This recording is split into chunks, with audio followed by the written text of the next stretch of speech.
Alrighty, folks.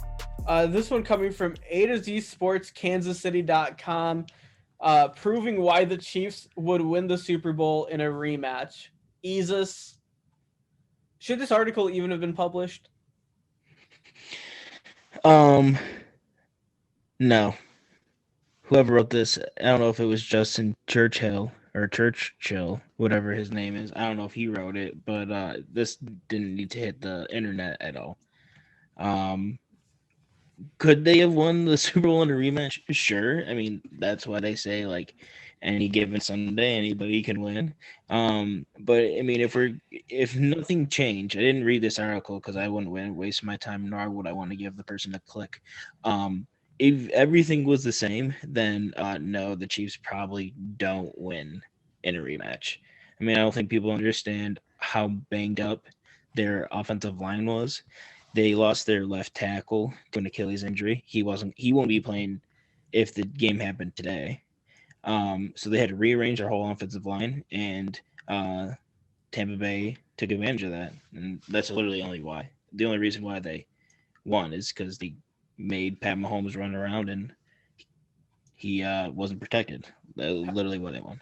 So I was one of the clowns that actually gave this dude a click. And he was basically saying, like, yeah, if they played today, the offensive line would be healthy. That's like me losing to you in 2K and being like 2 days later, like, dude, I would have beat you because I'm less tired than I was 2 nights ago. That was a great analogy. That was a great analogy. It's funny because it's true. But Isis, how do you feel about like hypothetical articles like this? Like, I feel like I see them on every team site.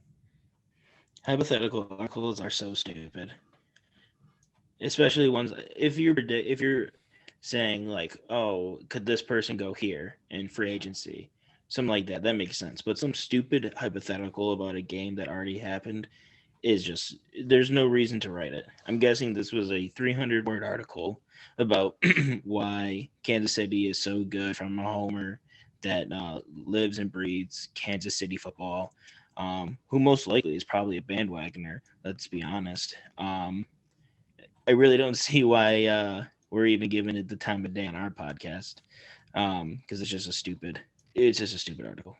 Well, the guy is probably he probably locked himself in his room crying for the last month. I mean, good for him. Let him go talk to a guy who hasn't even witnessed a Super Bowl on his team, or somebody that hasn't even watched their team make the playoffs. Let them.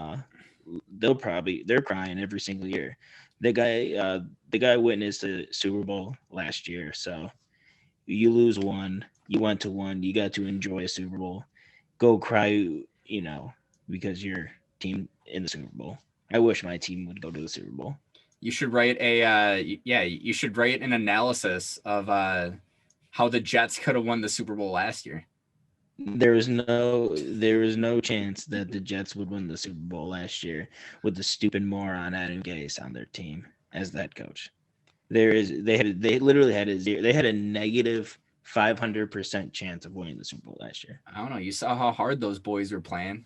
2 dubs, baby. Yeah, those 2 dubs cost us Trevor Lawrence. So